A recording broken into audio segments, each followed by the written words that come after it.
చెప్పిన దేవునికి మాత్రం మనం లోపడుతున్నాం. మనం చెప్పిన దేవుని దగ్గరికి రావాలి. ఆయన ఉద్దేశం భూమి మీద మనం నెరవేర్చాలి. ఇది దేవుడు ఆశీర్వదించాడు.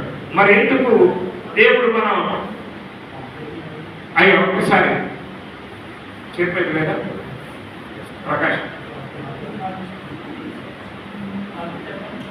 చిన్న క్లాస్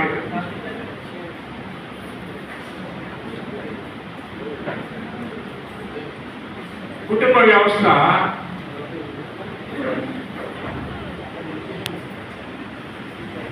రెండవది మన బిడ్డలు ఈ ఆదాము అవ్వల సంతానం అభివృద్ధి చెందుతుంటే ఇందాక మనం తీసుకున్నాం ఫలించి అభివృద్ధి చెందుతూ ఉంటే అంటే విస్తరిస్తూ ఉంటే భూమి మీద వారి సంతతి విస్తరిస్తూ ఉంటే అయ్యా ఈ విస్తరించేటువంటి ఈ ప్రజల్లో నుండి పుట్టుకొస్తున్నటువంటి ఈ జనుల్లో నుండి ఎవడు పరిశుద్ధుడై ఉన్నాడో ఎవడు నిర్దోషి అయి ఉన్నాడో వారిని దేవుడు కుమారునిగా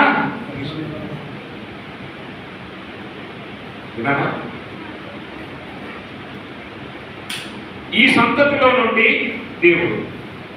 అందుకని మన భూమి మీద బ్రతకడానికి ఒక ఉద్దేశం లేదు. మీరు ఇది గుర్తుపెట్టుకుని కుటుంబ వ్యవస్థలోనికి మనం వద్దాం. ప్రారంభం నుంచి 2 మాటలు చెప్తున్నా. మీరు చూడండి, మనం ప్రయాసపడతాం. మనం పుట్టాం, నడక నేర్చుకోవాలి, మాట నేర్చుకోవాలి.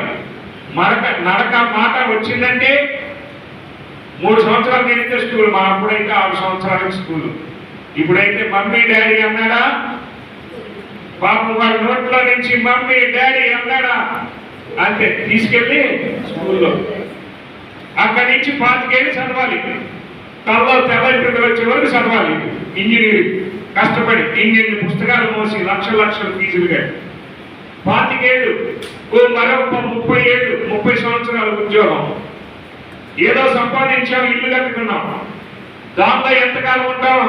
ఈ బతకానికి 60 ఏళ్ళు రిటైర్మెంట్ అయిపోతే అందులో ఇల్లు కట్టుకుంటే ఈ అప్పుల బాధ, అప్పులు ఇల్లు కట్టినందుకు అప్పుల బాధ భరిస్తూ వడ్డీలు కట్టుకుంటూ 15 ఏళ్ళు షుగర్లు బీపీలు పెరిగిపోయి టెన్షన్లు పెరిగిపోయి ఇల్లు కట్టామనే ఆనందం ఒకవైపు ఆవిరైపోతుండగా జీవించే జీవితం శేష జీవితం ఇబ్బందికరంగా.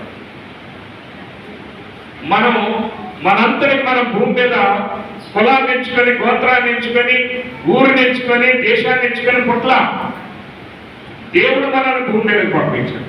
రకరకాలైన వాటికి ప్రయాసపడతాం. ఈ ఆస్తంతా నానే అనుకుంటా, అది మనతో రాదు. బిడ్డల్ని సంకనెత్తుకొని పెంచుతాం. పెద్ద అయ్యాక వాళ్ళు మనల్ని విడిచిపెట్టి వెళ్ళిపోతారు.